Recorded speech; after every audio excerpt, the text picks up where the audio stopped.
Bienvenue. Aujourd'hui, on plonge euh, dans un univers passionnant, celui des dessins et des gravures italiens à la Renaissance. On parle des 15e et 16e siècles. Exactement, une période clé où l'art graphique prend une dimension nouvelle. Et on va s'appuyer pas mal sur les œuvres d'une expo récente à l'Ermitage. L'Italie, bien sûr, c'est le berceau de la Renaissance. Oui, et pas seulement pour la peinture ou la sculpture. C'est aussi là qu'on commence vraiment à théoriser le dessin, le fameux disegno. Ah, le disegno, on va y revenir. Alors, la collection de l'Ermitage, elle est riche, c'est ça, mais avec une petite particularité. C'est ça. Pas de dessins originaux des trois géants Léonard, Michel-Ange, Raphaël. Enfin, pas d'originaux incontestés pour certains. D'accord. Mais leurs contemporains, leurs élèves, leurs ateliers, là, il y a de quoi faire. C'est très bien représenté. Et c'est ça qui nous intéresse aujourd'hui. Comprendre l'évolution. Précisément. Comment est-ce qu'on passe d'un dessin qui est juste un outil, une étape, à une forme d'art à part entière qu'on admire pour elle-même? C'est un peu ça notre fil rouge. Parfait. Alors, commençons par ce fameux disegno. Qu'est-ce que c'est exactement? Alors, il faut se placer au milieu du XVIe siècle. C'est Giorgio Vasari qu'on considère souvent comme le premier historien de l'art. Oui, Vasari, l'auteur des Vies d'artistes. Voilà. Lui, il va définir le disegno comme le père des trois arts. Architecture, sculpture, peinture. Le père des trois arts, c'est une position centrale. Tout à fait. Pour lui, le disegno, ce n'est pas juste le trait, le geste. C'est plus profond. C'est l'idée, le concept intellectuel qui est à la base de l'œuvre. La pensée de l'artiste qui prend forme en quelque sorte. D'accord, une vision très intellectuelle, très conceptuelle déjà. Mais ça, c'est la vision du XVIe siècle. Vous disiez que c'était différent avant, au Quattrocento, au XVe. Ah oui, tout à fait. Au XVe siècle, la perception est beaucoup plus terre-à-terre, disons, plus pratique. Le dessin, c'est avant tout l'acte de dessiner, une étape dans la création. Et ça se manifestait comment, concrètement? On peut distinguer principalement deux formes. D'abord, ce qu'on pourrait appeler le dessin comme objet précieux. Objet précieux. Oui, c'était des œuvres très finies, très abouties, souvent réalisées sur du parchemin qui coûtait cher, hein, et avec des techniques qui ressemblent à la peinture. Ah oui, On utilise la tempera, ces pigments liés à l'œuf, des couleurs très vives, et même de l'or. de l'or sur un dessin. Incroyable. C'est Vasari d'ailleurs qui nous aide à lui attribuer. Et petite anecdote, ces feuillets ont été découpés d'un manuscrit à Venise. Un diplomate russe, Alexandre Mordvinov, les a achetés juste à temps avant que les autorités vénitiennes ne puissent intervenir. Une histoire rocambolesque. Ah oui, quand même. Et quand on la regarde, cette miniature, elle est comment? C'est très riche, très coloré. Le style est encore un peu gothique international, même si le sujet est antique. Les couleurs sont éclatantes, presque comme des feutres modernes, et rehaussées d'or partout. C'est fascinant de voir cette transition. D'accord, ça c'est le dessin précieux. Et l'autre forme? L'autre forme, c'est le dessin préparatoire, l'outil de travail de l'atelier vraiment. Celui dont on voit pas grand-chose d'habitude. Voilà. Et au début du 15e, avant que le papier soit abordable et répandu, les artistes utilisaient autre chose. Des tablettes. Des tablettes? Comme nos tablettes numériques? Ah non, pas tout à fait. Plutôt des planchettes de bois enduites d'une préparation à base de poudre d'os ou de plâtre teinté. Cennino Cennini en parle dans son traité. Et l'avantage, c'était quoi? C'était réutilisable. On dessinait dessus, souvent avec une pointe de métal, un stylet, puis on effaçait et on recommençait. Ah, malin! Écologique avant l'heure. Oui, mais très frustrant pour nous, historiens d'art, parce que quasiment rien n'a survécu de ces dessins éphémères. J'imagine. Et le papier alors, il arrive quand? Il devient vraiment courant et plus abordable en Italie vers le milieu du 15e siècle, vers 1450. Et ça change tout. Alberti, un autre grand théoricien, le recommande d'ailleurs. Pourquoi ça change tout? Parce que le papier, c'est moins cher que le parchemin, et surtout c'est permanent, contrairement aux tablettes. Ça devient le support idéal pour expérimenter, chercher, faire des études. Le brouillon de l'artiste en quelque sorte. Et les ateliers, du coup, ils se mettent à en produire beaucoup de ces dessins préparatoires. J'imagine des montagnes de papier. Énormément. C'est ce qu'on appelle les studi, les études. Par exemple, on a vu à l'Ermitage des études de drapé par Filippino Lippi. C'est très typique.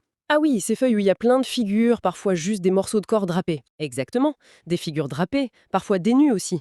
Accumulées sur la même feuille, c'était comme une banque d'images personnelles, un répertoire de formes prêtes à être réutilisées dans des compositions plus grandes.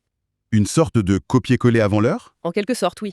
Et la technique est souvent très reconnaissable. Le papier n'est pas blanc, il est préparé avec une couche de couleur. Pour l'IPI, c'est souvent orangé ou rose. Préparé? Pourquoi faire? Ça donne une teinte de fond unifiée. Ensuite, l'artiste dessine dessus avec une pointe d'argent. La pointe d'argent, c'est quoi exactement?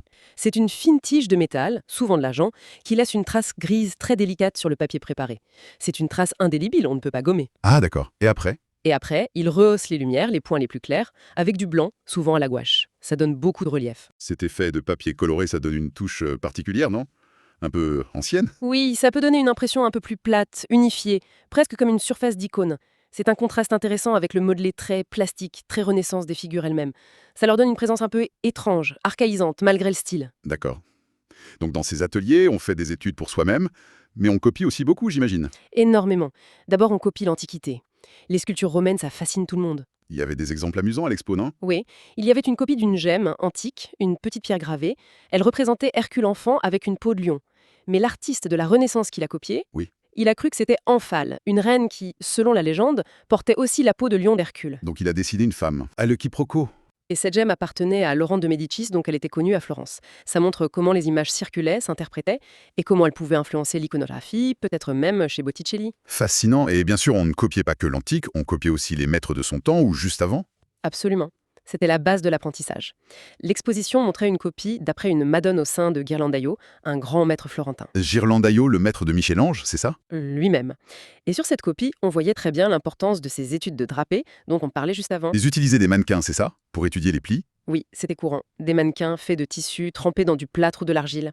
Ça permettait d'étudier les jeux d'ombre et de lumière sur les plis de manière fixe. Astucieux. Et ce qui est fou, c'est qu'il existe un dessin de Léonard de Vinci, oui, Léonard lui-même, qui copie exactement le même mannequin de drapé que celui utilisé pour ce dessin d'après Ghirlandaio. Incroyable. Mhm. Ça montre les liens, les échanges entre ateliers? Tout à fait. Ces dessins, toutes ces copies, ces études étaient conservées précieusement. Mais pas dans de beaux albums reliés, hein.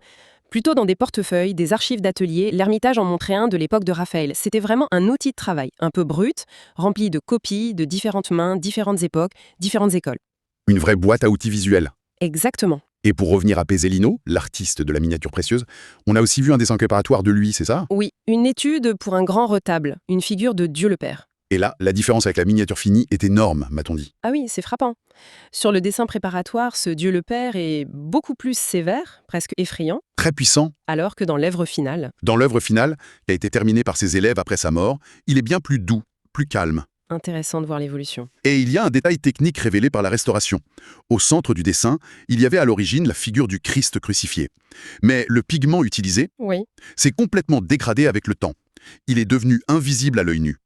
Sans les analyses scientifiques, on ne le saurait même pas. Impressionnant. Donc si on résume cette période, fin 15e siècle, le dessin, c'est soit un objet de luxe qui imite la peinture, soit un outil interne à l'atelier. Il n'est pas encore vraiment admiré pour ses qualités propres, pour le trait lui-même. C'est globalement ça, oui. Le dessin est encore très fonctionnel. Il est au service d'autre chose. La peinture, l'apprentissage, la mémoire de l'atelier. Mais ça va changer. Et de manière assez radicale. Et le grand tournant, le moment où tout bascule, c'est où et quand? C'est Florence, début du XVIe siècle, avec un événement artistique majeur, même s'il n'a pas abouti. Lequel? La commande passait à Léonard de Vinci et à Michel-Ange pour décorer la grande salle du Conseil des 500 au Palazzo Vecchio. Ah oui, le fameux duel des géants. Léonard devait peindre la bataille d'Anghiari. Et Michel-Ange, la bataille de Cassina.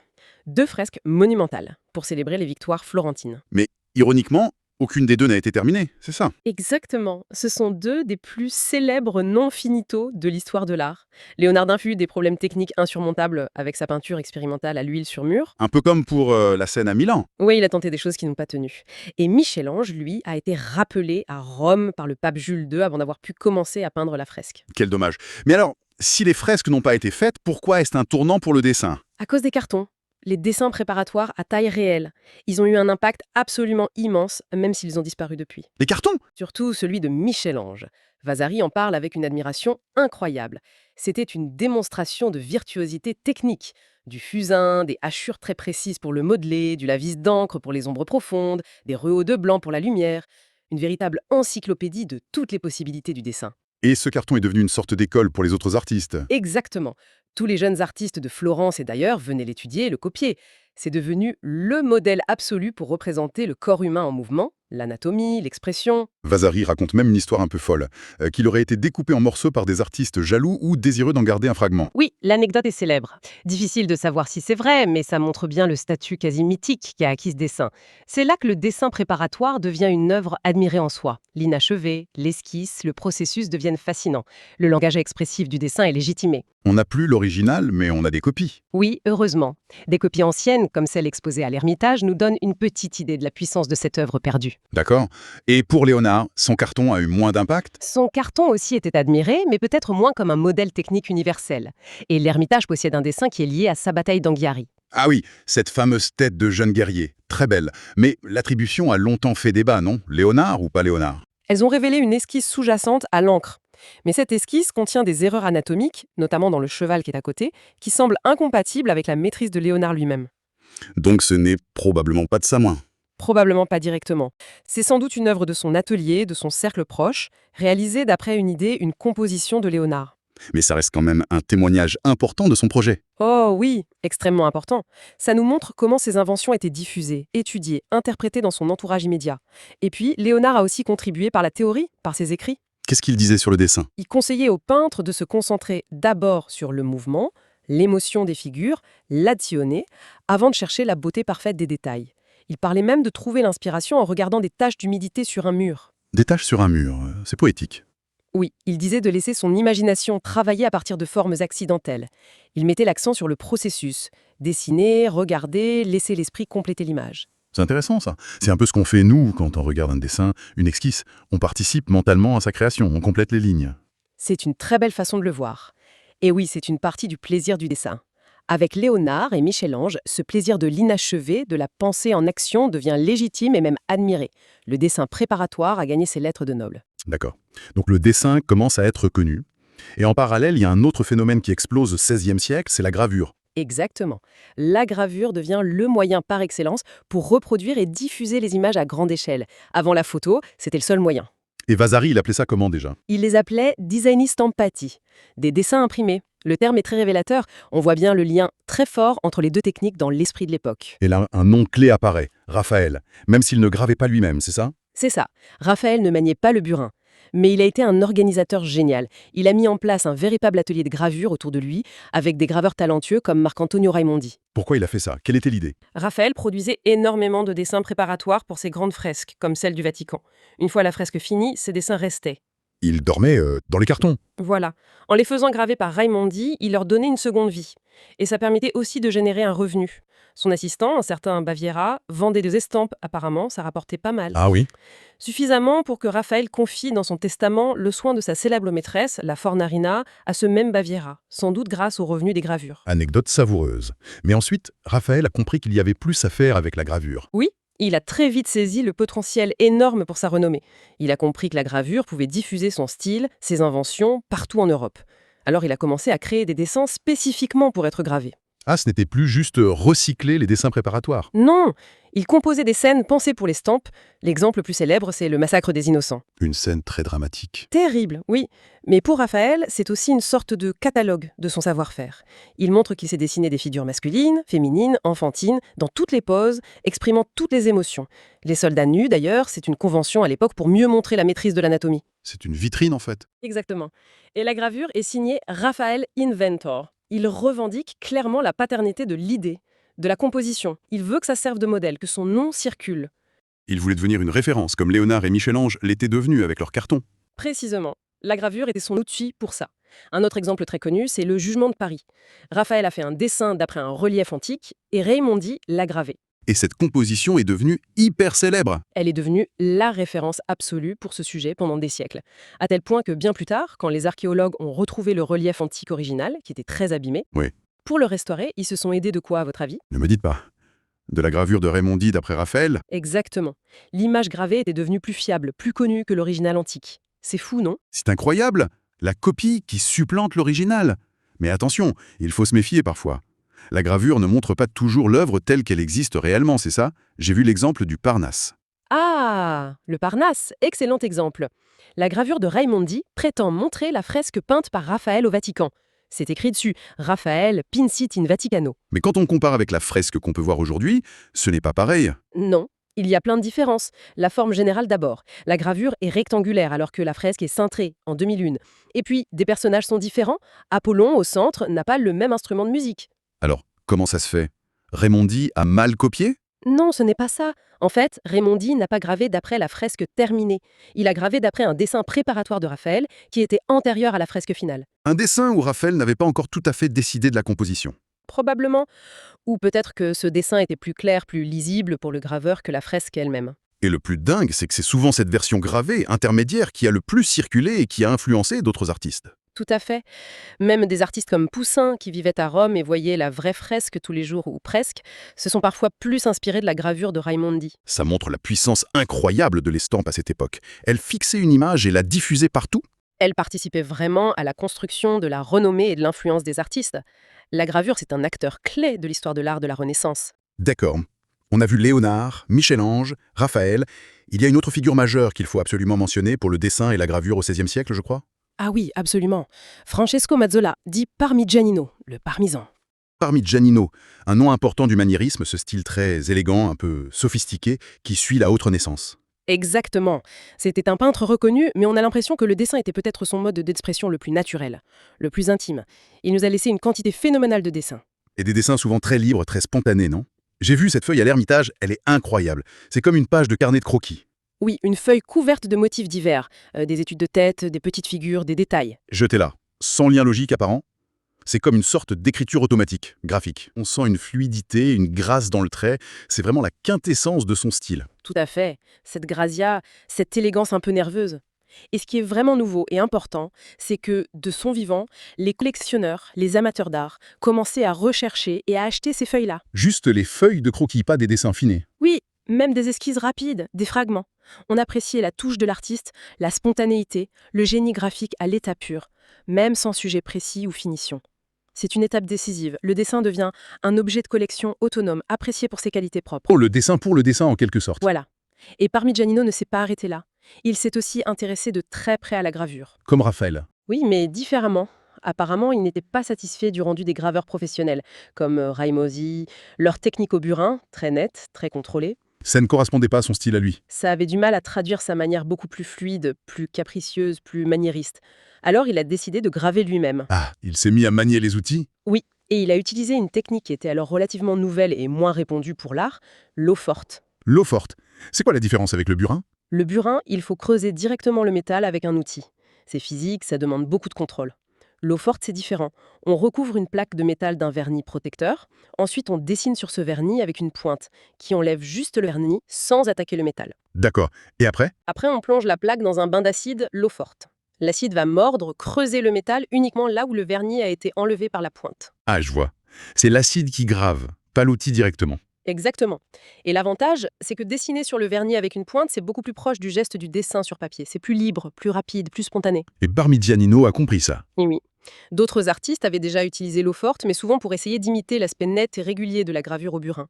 Parmigianino, lui, est l'un des tout premiers à utiliser l'eau forte pour graver comme il dessinait. Pour traduire sa propre manière. Voilà. Pour obtenir des lignes plus vibrantes, plus libres, des effets d'ombre et de lumière plus atmosphériques, moins purement descriptifs, il ne cherche pas la précision absolue, mais l'expression. On a des exemples? Oui, ces eaux fortes, comme une fameuse mise au tombeau, ont une ambiance très particulière, presque onirique.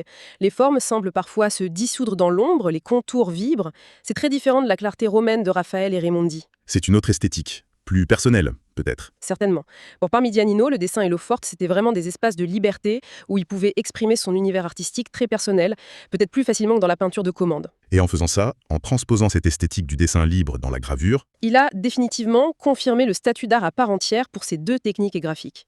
Au milieu du XVIe siècle, grâce à tous ces développements, le dessin et la gravure ne sont plus seulement des serviteurs de la peinture.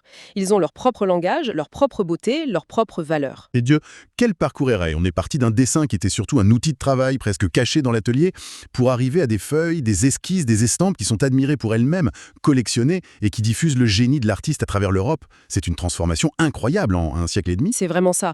On a vu comment des figures comme Vasari ont mis des mots sur ce changement, ont théorisé cette nouvelle valeur du disegno, et comment des artistes comme Léonard et Michel-Ange lui ont donné une puissance, une monumentalité nouvelle avec leurs cartons. Puis Raphaël qui a compris l'importance de la diffusion par la gravure. Exactement. Et enfin, Parmigianino qui a poussé la logique jusqu'au bout en affirmant la liberté pure du trait, que ce soit dans ses dessins ou dans ses gravures et l'eau forte très personnelles.